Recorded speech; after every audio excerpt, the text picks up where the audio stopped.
Very good morning friends, स्वागत है आप सबका। चलिए वीडियो को आज कंप्लीट देखना है। पहला प्रश्न ये है, देखिए छत्तीसगढ़ में कितने श्रेणियों में छत्तीसगढ़ साहित्य अकादमी सम्मान दिया जाएगा।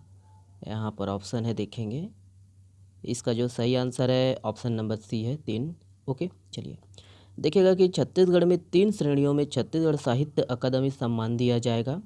पहला देखिए कि छत्तीसगढ़ी एवं अन्य बोली जैसे गोंडी, हल्बी, सरगुजिया, कुरुक व दूसरा जो है हिंदी में लिखे गए पद साहित्य में दिया जाएगा। और वहीं तीसरा जो है हिंदी में लिखे गए गद्य के लिए दिया जाएगा। और हर श्रेणी में सम्मानित जो है साहित्यकारों को 5 लाख रुपए जो है नगद प्रदान किया जाएगा। ओके, घोषणा कब हुआ? तो वही 15 अगस्त को मुख्यमंत्री भूपेश बघेल के द्वारा। ओके, चलिए नेक्स्ट प्रश्न ये है, देखिए निम्नलिखित में से किसे कृषि का दर्जा नहीं दिया जाएगा। तो यहाँ पर ऑप्शन है, सही आंसर है ऑप्शन नंबर सी है, कुक्कुट पालन। ठीक है, बाकी दोनों रेशम कीट पालन और मधुमक्खी पालन को कृषि का दर्जा दिया जाएगा। ओके, तो वही है, याद रखने की छत्तीसगढ़ राज्य सरकार द्वारा रेशम कीट पालन एवं मधुमक्खी पालन को कृषि का जो है दर्जा दिया जाएगा। घोषणा कब हुआ? 15 अगस्त को, वही है। ओके, और मछली पालन व लाख पालन को जो है पहले ही कृषि का जो है दर्जा दिया जा चुका है। ओके, अगला प्रश्न देखते हैं, ये है, देखिए छत्तीसगढ़ में मेहनतकश निर्माण श्रमिकों के लिए मुख्यमंत्री निर्माण श्रमिक पेंशन सहायता योजना प्रारंभ की जाएगी। इसके तहत हर महीने कितने रुपए मासिक पेंशन दी जाएगी। तो यहाँ पर ऑप्शन है, देखेंगे, और करेक्ट आंसर है ऑप्शन नंबर बी है, 1500 रुपये। ओके, तो याद रखिएगा दोस्तों कि छत्तीसगढ़ में मेहनतकश निर्माण श्रमिकों के लिए मुख्यमंत्री निर्माण श्रमिक पेंशन सहायता योजना प्रारंभ की जाएगी। और निर्माण कार्य करने वाले ऐसे मजदूर जिनकी आयु 60 वर्ष पूरी हो चुकी है और जो 10 साल तक दोस्तों पंजीकृत रहे हैं, उन्हें जीवन पर्यंत हर महीने 1500 रुपये मासिक पेंशन दी जाएगी। ओके, तो याद रखिएगा, है ना, कौन सा योजना, और यही है। इस योजना की घोषणा कब हुआ है? तो 15 अगस्त मुख्यमंत्री भूपेश बघेल द्वारा। ओके, अगला प्रश्न देखते हैं, यह है, देखिए छत्तीसगढ़िया ओलंपिक के राज्य स्तरीय प्रतियोगिता में किस खेल में प्रथम आने वाले प्रतिभागियों को उत्कृष्ट खिलाड़ी के रूप में जाना जाएगा। यहाँ पर ऑप्शन है, देखते हैं, और सही आंसर है ऑप्शन नंबर डी है, उपरोक्त सभी। याद रखना है, लंबी कूद, कुश्ती और 100 मीटर दौड़। ओके, तो वही है, याद रखना है कि छत्तीसगढ़िया ओलंपिक के राज्य स्तरीय प्रतियोगिता में लंबी कूद, 100 मीटर दौड़ और कुश्ती के खेल में 18 से 40 वर्ष के जो है आयु वर्ग में प्रथम आने वाले प्रतिभागियों को उत्कृष्ट खिलाड़ी के रूप में जाना जाएगा। घोषणा 15 अगस्त को मुख्यमंत्री भूपेश बघेल के द्वारा। ओके, अगला प्रश्न देखते हैं, यह है, देखिए पुलिस वीरता पदक से किसे सम्मानित किया गया है। यहाँ पर ऑप्शन है, देखते हैं।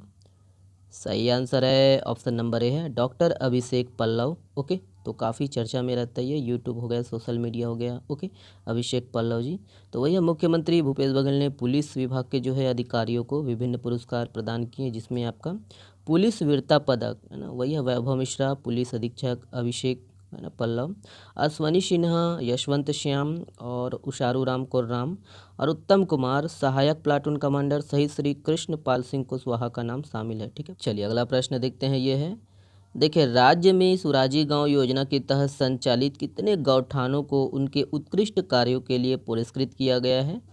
यहाँ पर ऑप्शन है, और इसका जो सही आंसर है ऑप्शन नंबर बी है, 3। ओके, 3 गौठानों को।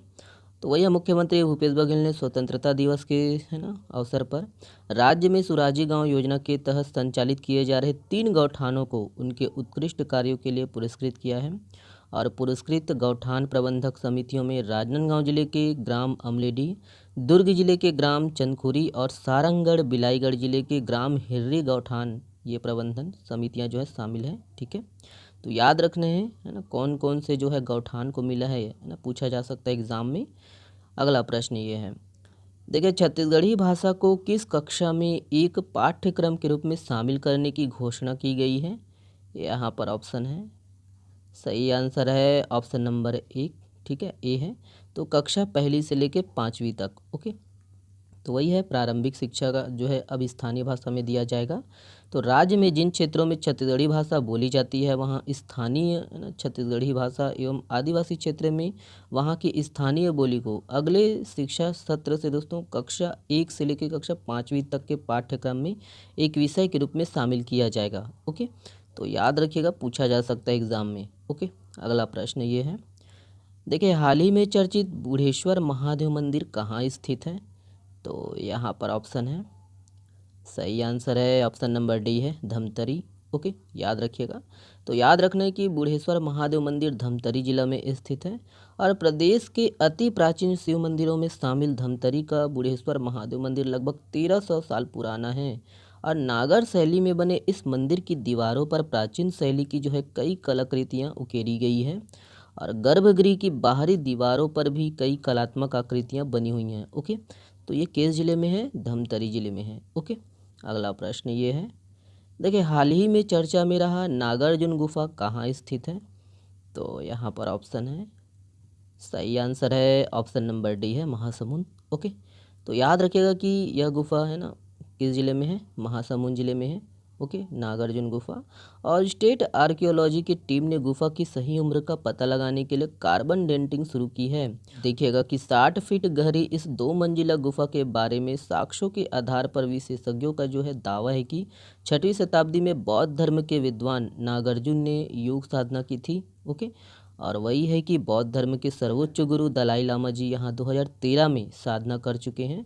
इसीलिए सिरपुर विकास प्राधिकरण ने बौद्ध धर्म मानने वाले 20 देशों से आग्रह किया है कि यहाँ अपने विद्वान भेजे। ओके, अगला प्रश्न देखते हैं, यह है, देखिए हाल ही में सिंह सूचना ऐप कहाँ लॉन्च किया गया है?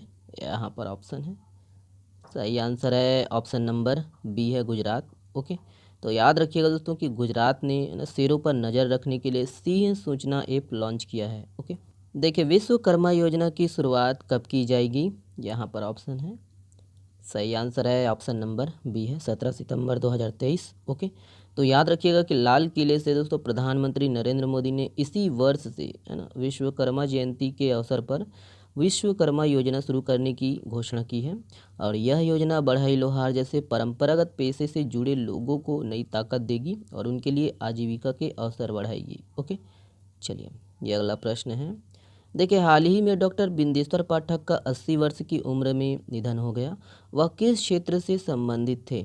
ऑप्शन है, सही आंसर है ऑप्शन नंबर डी, सामाजिक कार्यकर्ता। ओके, तो याद रखिएगा कि 15 अगस्त 2023 को दोस्तों 80 वर्ष की उम्र में दिल्ली के एम्स में डॉक्टर बिंदेश्वर पाठक का निधन हो गया है और उन्होंने 1970 में सुलभ इंटरनेशनल की जो है स्थापना की थी। सुलभ इंटरनेशनल एक सामाजिक सेवा संगठन है जो मुख्य रूप से मानव अधिकार, पर्यावरणीय स्वच्छता, ऊर्जा के गैर पारंपरिक स्रोतों और शिक्षा द्वारा सामाजिक परिवर्तन आदि क्षेत्रों में कार्य करती है। ओके, और उन्होंने भारत सरकार द्वारा 1991 में पद्म भूषण पुरस्कार से सम्मानित किया गया है उन्हें। ओके, तो याद रखिएगा, ठीक है, डॉक्टर बिंदेश्वर पाठक। अगला प्रश्न देखते हैं, देखिए हाल ही में भारतीय वायुसेना में शामिल हेरान मार्क 2 का संबंध किससे है? तो इम्पोर्टेंट प्रश्न है ये। करेक्ट आंसर है ऑप्शन नंबर ए है, ड्रोन। ओके, याद रखिएगा ड्रोन। तो वही भारतीय वायुसेना ने दोस्तों उच्च क्षमता वाले हेरान मार्क 2 ड्रोन को शामिल किया है जो एक ही उड़ान में चीन और पाकिस्तान के सीमावर्ती क्षेत्रों को कवर कर सकता है। ओके, तो ये बहुत बड़ी उपलब्धि है। ओके, चलिए, और ये वाला प्रश्न आप लोगों के लिए है, हाल ही में प्रज्वलित देश के दूसरे सबसे बड़े ब्लास्ट फर्नेस की धमन भट्टी को क्या नाम दिया गया है? और यहाँ पर देखेंगे, इसका जवाब आप लोग को देना है कमेंट्स बॉक्स में और हो सके तो इसका डिटेल करिएगा। चलिए, बहुत बहुत धन्यवाद। इसका पीडीएफ डाउनलोड कर सकते हो आप हमारे टेलीग्राम चैनल से। सपोर्ट करिए, शेयर करिए और हाँ, वीडियो में नए हो तो चैनल को सब्सक्राइब ज़रूर कर लीजिएगा ऐसे ही वीडियो पाने के लिए। और बहुत बहुत धन्यवाद, शुक्रिया दोस्तों। स्वस्थ रहिए, मस्त रहिए और मज़ा करिए। चलिए, बहुत बहुत धन्यवाद।